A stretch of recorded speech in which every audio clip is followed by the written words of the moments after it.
Pour terminer ce chapitre sur les structures linéaires, il nous reste à voir trois types de données abstraites qu'on appelle piles, fils et fils de priorité. Dans cette vidéo, nous commencerons par la pile. Alors, qu'est-ce que c'est qu'une pile? Eh bien, c'est une structure dans laquelle on peut insérer et supprimer, mais toujours du même côté. Et ce côté, on va l'appeler le sommet. Donc, on va faire des push et des pop, mais toujours du même côté. Et du coup, le comportement, quand on fait rentrer des éléments, quand on les fait sortir, c'est que celui qui sort, c'est toujours le dernier qui est rentré. Donc le dernier rentré est le premier sorti. Last in, first out, ou LIFO en résumé. Et donc cette structure, elle va nous fournir trois opérations simplement. Push, qui empile un élément au sommet de la pile.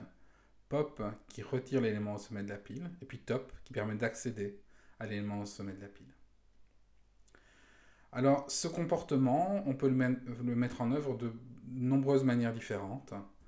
Et en particulier, on peut utiliser presque toutes les structures concrètes, toutes les structures concrètes qu'on a vues au début de ce chapitre.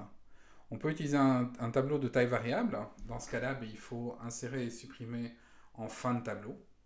On peut utiliser un tableau de capacité variable, c'est mieux, parce que si on dépasse la capacité, on peut la réallouer. De nouveau, comme c'est un tableau, on insère ou on supprime en fin de tableau. On peut utiliser une liste simplement enchaînée. Alors dans ce cas-là, évidemment, on doit insérer ou supprimer en début de tableau, puisque les opérations en fin de tableau ne sont en général pas disponibles. Une liste doublement enchaînée, auquel cas on peut insérer ou supprimer du côté que l'on veut, devant ou derrière. Et une deck, où de nouveau on peut utiliser le début ou la fin de manière indifférente pour notre sommet. Donc toutes nos structures peuvent être utilisées comme des piles, c'est vraiment le type de données abstrait le plus simple à mettre en œuvre. Alors, même s'il est simple, il a de nombreuses applications auxquelles on est tout à fait habitué. Par exemple, quand vous faites undo dans un traitement de texte ou dans n'importe quel autre programme, en général, toutes les opérations que vous aviez faites jusque-là étaient stockées dans une pile, et quand vous faites undo, vous supprimez l'élément qui était au sommet de la pile, et vous revenez à l'élément précédent. De même, quand vous faites un back dans un browser web, quand vous revenez à la page précédente, et bien de nouveau, tout votre historique, il est stocké dans une pile, et ça vous permet de retourner en arrière. Quand vous exécutez un programme, et ça peut se voir quand vous êtes en train de le débugger, comme illustré ci-contre, en pratique, quand vous faites un appel de fonction, eh bien, l'adresse de retour à laquelle vous allez aller, quand vous aurez fini d'exécuter ces fonctions, et aussi toutes les variables locales, elles sont stockées dans une pile qu'on appelle la pile d'exécution.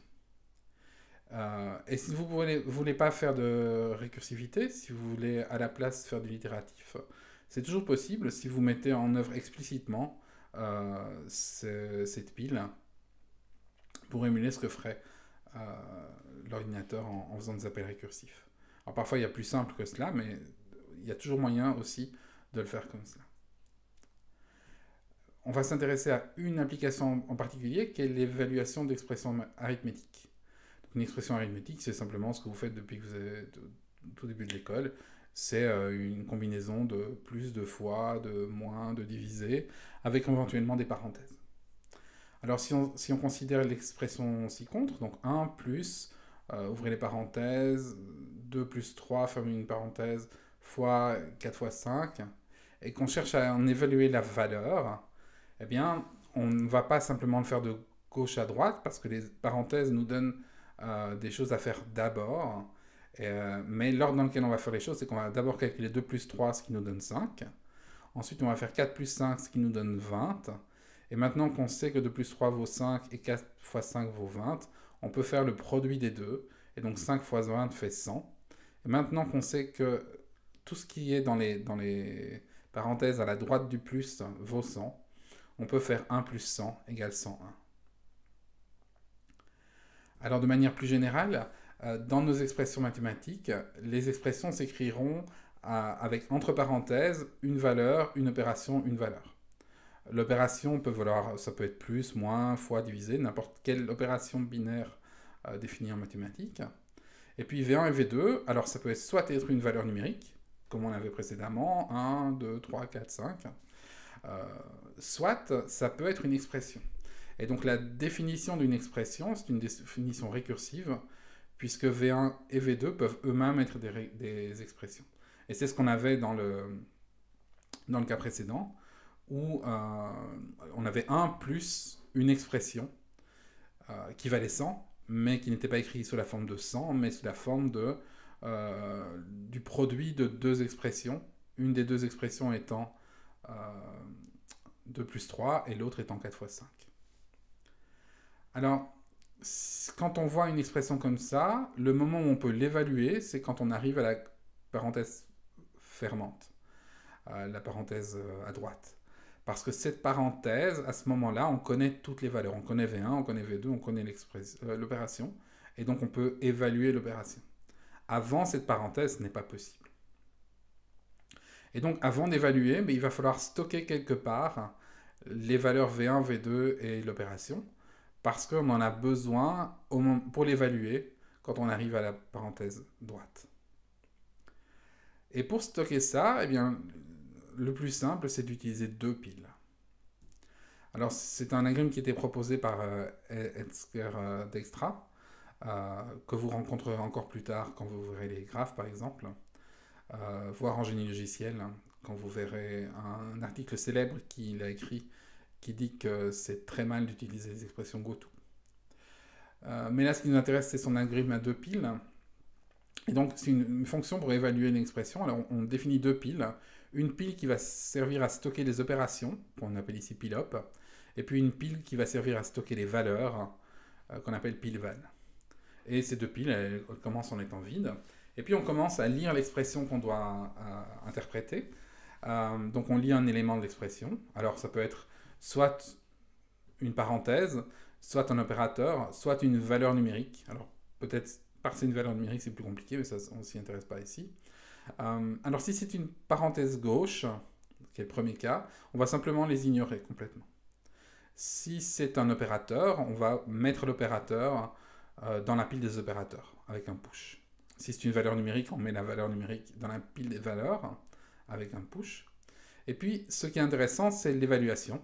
Et l'évaluation, elle se fait quand on arrive à une parenthèse fermante, donc une parenthèse droite, auquel cas on reprend les deux dernières valeurs, les deux valeurs au sommet de la pile des valeurs, et la valeur au sommet de la pile des opérations. Et puis on applique l'opération V1, opération V2. Avec op qui est un plus, un moins, un fois, un divisé, etc. Et on obtient un résultat R, et ce résultat, on le remet dans la pile des valeurs. Finalement, quand on a fini ça, la valeur à laquelle on a évalué notre expression, elle est au sommet de la pile. Et bien on peut retourner, alors on est censé retourner le top de la pile, le sommet de la pile. Alors ici, j'ai noté pop comme si pop retournait la valeur top, pardon. Donc si supprimer du sommet retourne la valeur du sommet. Parfois on le fait en deux opérations, on fait d'abord top et puis pop, mais ici c'était plus simple de le faire en une fois, pour le pseudocode. En C++, vous devriez le faire en deux fois. Alors, le plus simple est sans doute de prendre un exemple pour montrer comment fonctionne cet algorithme. Alors, il y a trois cas possibles, donc, qui nous intéressent. Alors, on ignore les parenthèses gauches, donc je vais simplement les passer. Mais donc, soit on a un opérateur, soit on a une valeur numérique, soit on a une parenthèse fermante, auquel cas on doit évaluer l'expression. Alors, on commence à lire notre expression, qui est ici. Donc, c'est 1 plus 2 plus 3 fois 4 fois 5. Alors, on a d'abord une parenthèse ouvrante qui ne nous intéresse pas. Donc, la première chose, c'est qu'on trouve le 1. Et le 1, c'est une valeur numérique. Donc, on va la mettre dans la pile des valeurs numériques. Ensuite, on a un plus. C'est un opérateur. On le met dans la pile des opérateurs. On a deux parenthèses ouvrantes que l'on passe. Et donc, on arrive au 2, qui est une valeur numérique qu'on met donc dans la pile des valeurs numériques. Plus va dans la pile des opérations. 3 va dans la pile des valeurs numériques. Et on arrive au premier cas de parenthèse fermante. Et donc, on va devoir faire sortir les deux valeurs au sommet de la pile des valeurs. Donc ici, c'est 2 et 3. et faire sortir l'opération au sommet de la pile des opérations, c'est plus. Le résultat donne 5, et donc on se retrouve avec 1 et 5 dans la pile des valeurs, et puis un seul plus dans la pile des opérations. Le caractère suivant dans l'expression, c'est fois, donc on le met dans la pile des opérations. On passe la parenthèse ouvrante, on arrive à 4 qui va dans la pile des valeurs, fois va dans la pile des opérations, 5 va dans la pile des valeurs, et il nous reste 3 évaluations à faire, puisqu'on a 3 parenthèses fermantes. Donc pour la première évaluation, on prend 4 et 5 au sommet de la pile des valeurs et fois au sommet de la pile des opérations, ce qui nous donne 20. Ensuite, on prend 5 et 20 au sommet de la pile des valeurs et fois dans la pile des opérations, ce qui nous donne 100. Et enfin, on a 1 et 100 au sommet de la pile des valeurs, plus dans la pile des opérations, et on a 101. Et donc le résultat final, c'est que notre pile des opérations est vide, et notre pile des valeurs a la valeur finale à laquelle on a évalué notre expression. Alors il faut noter, et c'est notamment ce qu'a noté Jan Łukasiewicz, que quand on évalue un opérateur, l'ordre opérateur-opérante n'a pas d'importance. Ce qui compte, c'est le contenu de nos piles. Et que la pile ait été remplie en mettant 2, puis plus, puis 3, ou 2, 3 et plus, comme ça va dans des piles différentes, ça n'a aucun effet sur le contenu des piles respectives. Et donc là, on a exactement les mêmes expressions. Si on passe ces deux expressions-là dans notre algorithme de piles, on va obtenir exactement la même valeur. La différence, c'est qu'on a toujours mis les deux valeurs avant l'opérateur. Donc les deux opérandes avant l'opérateur. Alors, si on fait cela, en fait, on n'a plus besoin des parenthèses. On n'a plus besoin des parenthèses parce qu'on peut utiliser les opérateurs comme le signal que l'on doit effectuer une évaluation. Or, nos parenthèses ouvrantes ne servaient à rien et nos parenthèses fermantes servaient uniquement à dire ici il faut évaluer. Donc, dès lors qu'on utilise les opérateurs pour dire ici il faut l'évaluer, on n'a plus besoin du tout des parenthèses et donc on peut les supprimer. Et cette expression s'appelle la notation polonaise inverse. Et elle a de nombreux avantages, notamment, il est possible de l'évaluer avec une seule pile, puisqu'on n'a jamais qu'un seul opérateur qui serait présent dans la pile des opérateurs, et donc on n'a pas besoin de pile pour stocker une seule valeur, on peut juste effectuer immédiatement l'évaluation. Donc on appelle notation polonaise parce que c'est une notation qu'on doit à Jan Łukasiewicz, sauf que lui la faisait dans l'autre sens, donc avec d'abord l'opérateur et puis les deux opérantes. Alors c'est équivalent, ça marche aussi.